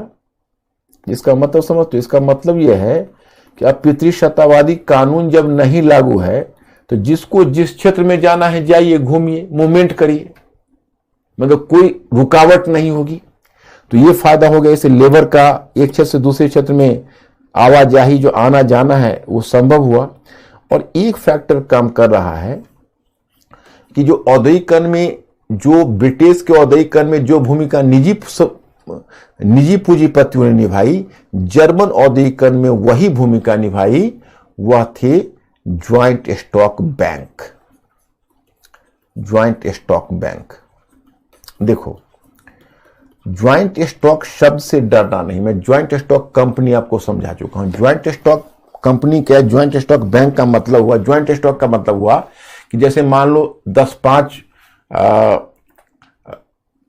पूंजी कैपिटलिस्ट मिलकर बैंक को स्थापित करते, तो अपना पूंजी लगा के बैंक बनाओगे तो निजी बैंक रहेगा। लेकिन जब आप उस बैंक को ऑथराइज करके और बैंक के द्वारा शेयर अगर आप बाजार में जारी करोगे और शेयर के माध्यम से बहुत सारा धन उठाओगे लोगों से, तो उसको ज्वाइंट स्टॉक कहते हैं। जो शेयर जारी करता है अतिरिक्त संसाधन के लिए, उसको ज्वाइंट स्टॉक बैंक कहते हैं। मतलब यह हुआ कि ज्वाइंट स्टॉक बैंक या ज्वाइंट स्टॉक कंपनी में जो उस फर्म है उसका मुनाफा उसके शेयर धारकों को भी जाता है, इसी को ज्वाइंट स्टॉक बोलते हैं।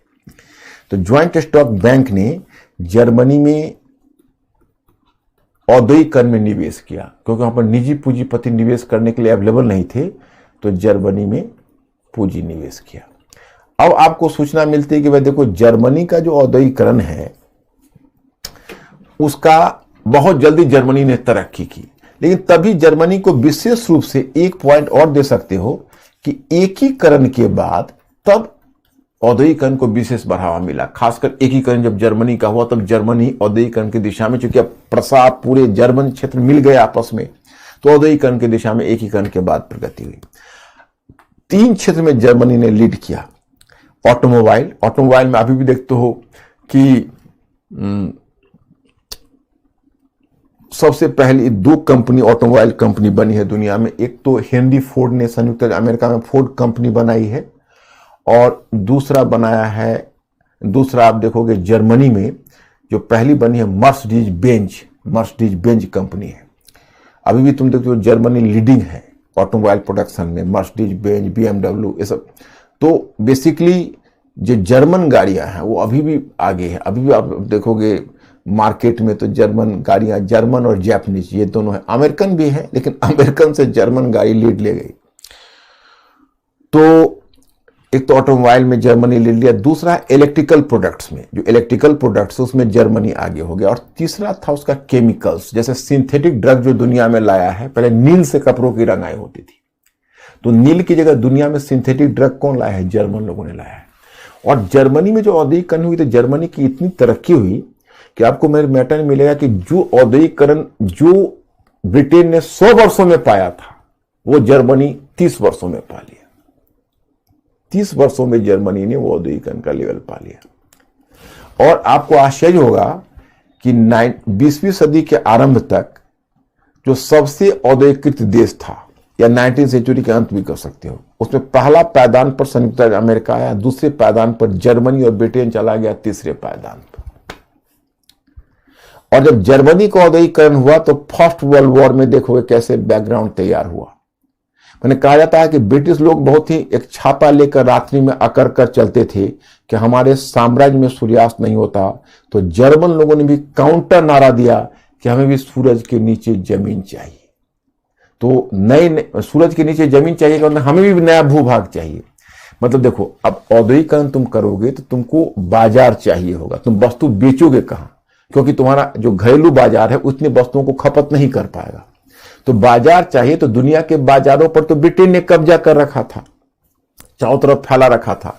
तो जर्मनी की प्रतिस्पर्धा ब्रिटेन से इसलिए हुई क्योंकि जर्मनी औद्योगिकरण में आगे बढ़ चुका था, उसे भी बाजार चाहिए, और जहां वो बाजार लाने जाता वहां ब्रिटेन पहले से ही बैठा रहता।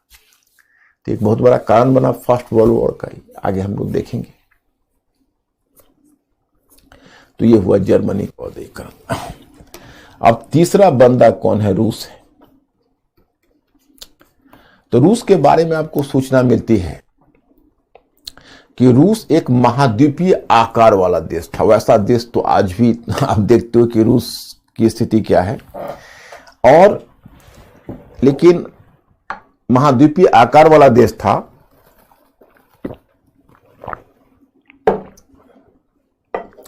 और रूस के पास अपार संसाधन भी थे, लेकिन रूस की एक कमी क्या थी कि ये इसका अधिकांश भाग ठंड, अत्यधिक ठंड से ग्रस्त होता था, तो थोड़ी परेशानी उसमें होती थी। इसके अलावा क्या था कि रूस में निजी पूंजी का अभाव था जो औद्योगिकरण में निवेश कर पाता। तो रूस मुख्य रूप से एक एग्रेरियन कंट्री था, विशाल आकार था, कुलीनों का वर्चस्व था, दास व्यवस्था कायम थी,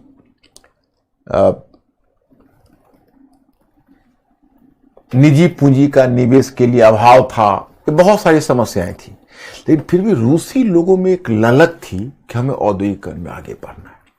और आपको आश्चर्य होगा कि इस दिशा में जो पहला प्रयत्न किया 18वीं सदी में, उसमें एक रूसी शासक है जिसका नाम है पीटर द ग्रेट। आपने नाम सुना होगा। जो एक रूसी शासक है पीटर द ग्रेट, वो पीटर द ग्रेट ने इस दिशा में सबसे पहले प्रयत्न किया। और जो पीटर द ग्रेट है उसके बारे में कहा जाता है, क्योंकि देखो अगर टाइम पीरियड के हिसाब से करोगे तो अभी जो व्लादिमीर पुतिन है वो टेन्योर में पीटर द ग्रेट से आगे निकलने वाला है, लेकिन रूस में अब तक रूल करने वाला जो सबसे लंबे टाइम का मोनार्क था पीटर द ग्रेट था। और पीटर द ग्रेट रोमनाव वंश का था, और इसका लक्ष्य था रूस का आधुनिकीकरण और रूस का औद्योगिकरण।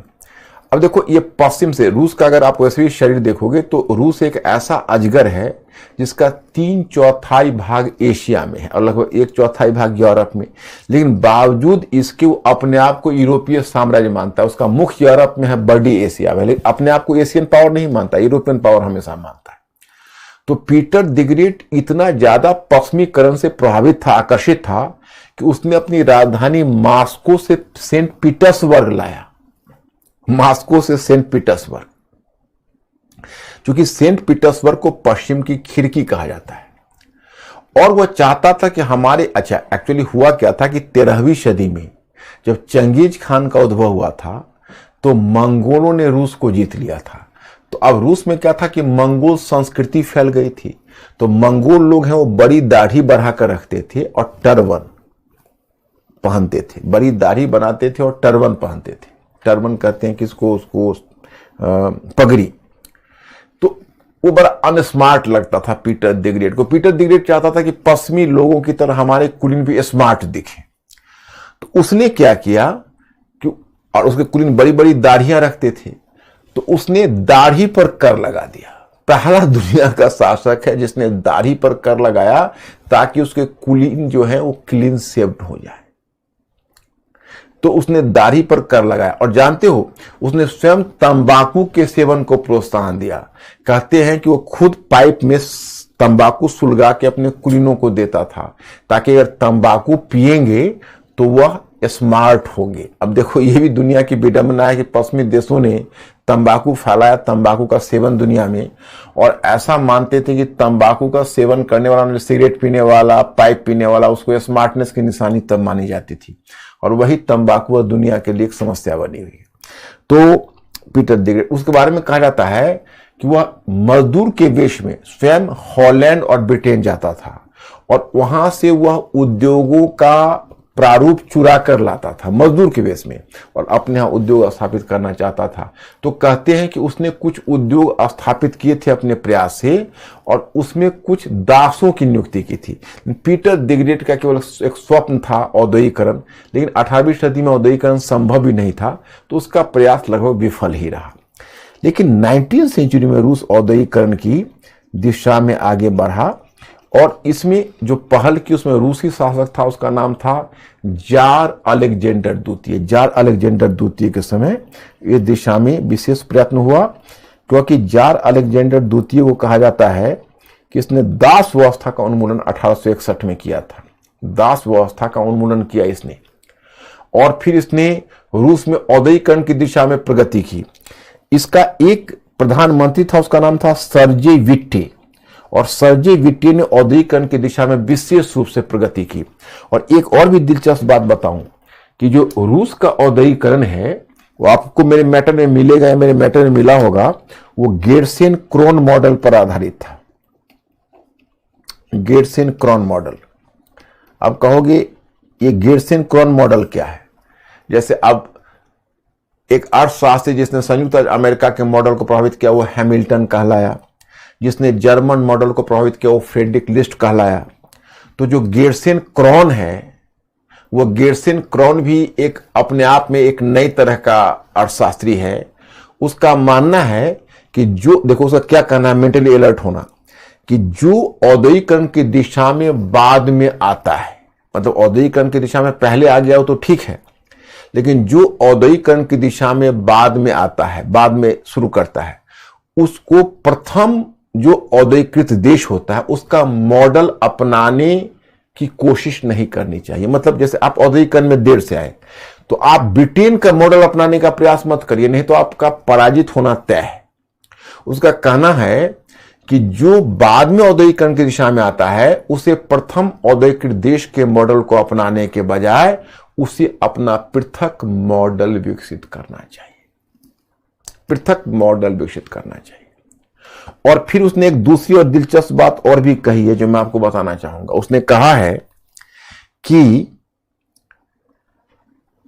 अगर हम औद्योगिकरण में बाद में आते हैं उस क्षेत्र में तो उसकी क्षतिपूर्ति हो सकती है अगर राज्य स्वयं औद्योगिकरण के लिए आगे आए, और वो क्षतिपूर्ति ऐसे होगी कि राज्य स्वयं औद्योगिकरण की दिशा में आगे आएगा और राज्य के प्रयास से औद्योगिकरण प्रारंभ हो जाएगा, और राज्य को औद्योगिकरण की दिशा में प्रयत्न करना चाहिए। और एक बार जब औद्योगिकरण शुरू हो जाएगा तब राज्य पीछे हट जाए तो औद्योगिकरण अपनी गति से चलता रहेगा। एक बार राज्य को आगे आकर स्वयं औद्योगिकरण को आरंभ करना चाहिए। मतलब वो एक तरह से आपने अगर पंप सेट चलते हुए मैनुअल पंप सेट देखा होगा तो उसमें क्या होता है कि पहले पंप सेट पे हैंडल घुमाते हैं तो पंप सेट स्टार्ट हो जाता है, और स्टार्ट होने के बाद हैंडल खींच लोगे लेकिन वो अपनी गति से पंप सेट चलता रहता है। तो उसी तरह से राज्य पहले हैंडल मारेगा, औद्योगिकरण शुरू होगा, इंडस्ट्रियलाइजेशन एक बार शुरू होगा, राज्य पीछे हट जाएगा और इंडस्ट्रियलाइजेशन चलता रहेगा। ये गेर्सेन क्रोन मॉडल का कहना था।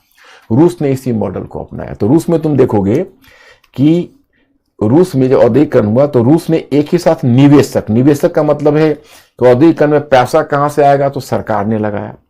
तो इसमें सरकार ने निवेशक, उत्पादक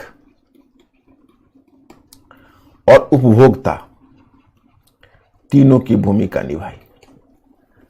निवेशक, उत्पादक और उपभोक्ता तीनों की भूमिका निभाई राज्य के द्वारा।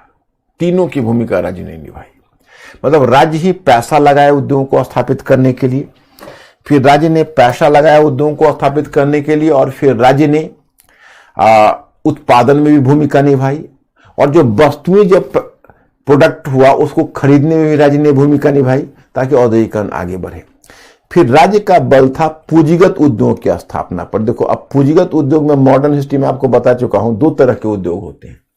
एक होता है पूंजीगत उद्योग। तो पूंजीगत उद्योग की विशेषता होती है कि पूंजीगत उद्योग का उत्पाद सीधे उपभोक्ता तक नहीं पहुंचता है, बल्कि जो पूंजीगत उद्योग है उसका उत्पाद पहले पहुंचता है, वो दूसरे उद्योगों के इनपुट के रूप में काम करता है। जैसे लोहे और इस्पात उद्योग है, रसायन उद्योग है, इसको आप पूंजीगत उद्योग कहोगे, क्योंकि इसके जो उत्पाद होते हैं उसे दूसरा उद्योग बनता है, और दूसरे उद्योग का जो उत्पाद है वो उपभोक्ता संबंधी, वो उपभोक्ता के पास पहुंचता है।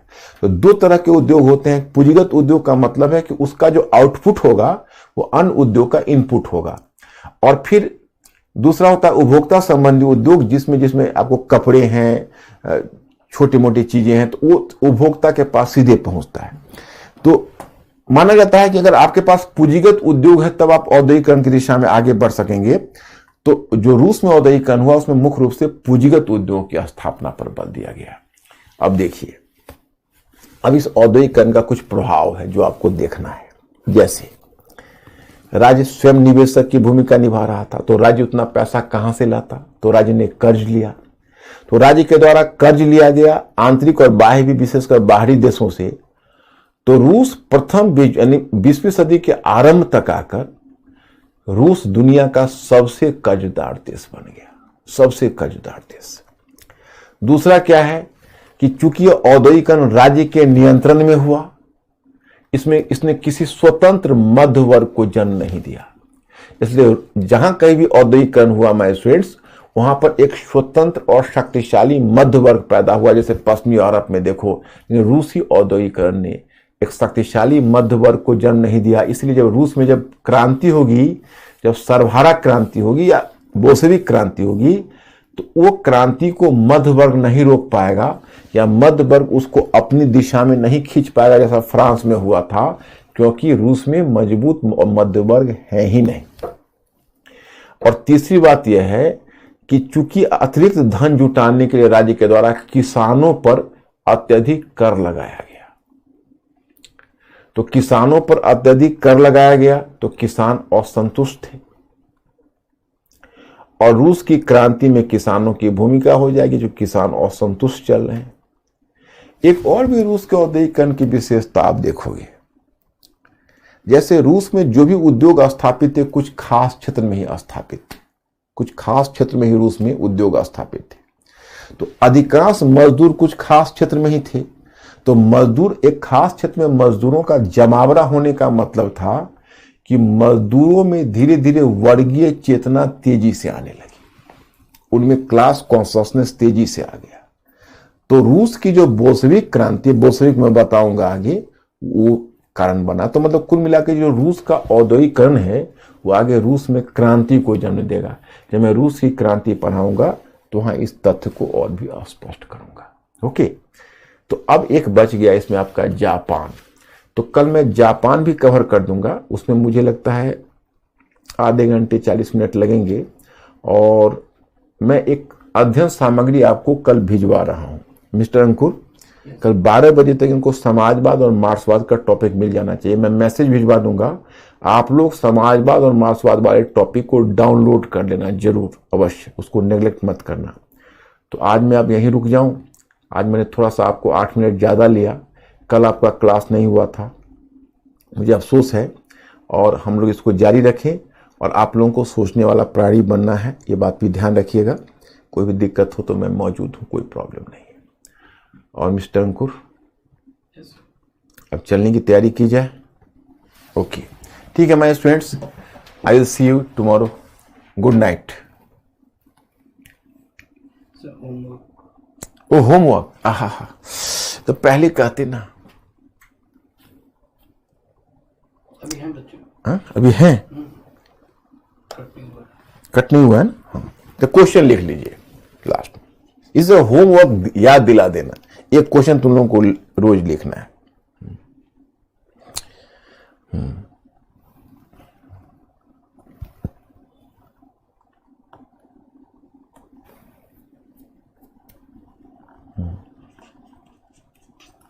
ब्रिटिश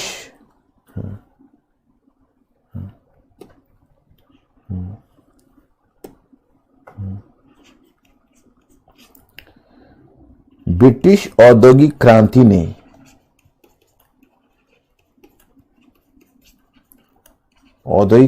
ने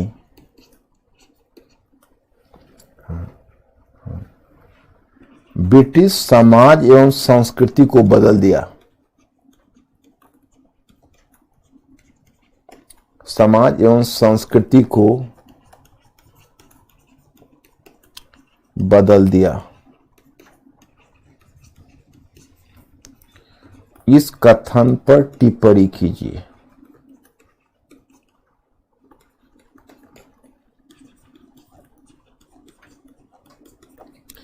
एक 150 शब्द, 150 शब्द।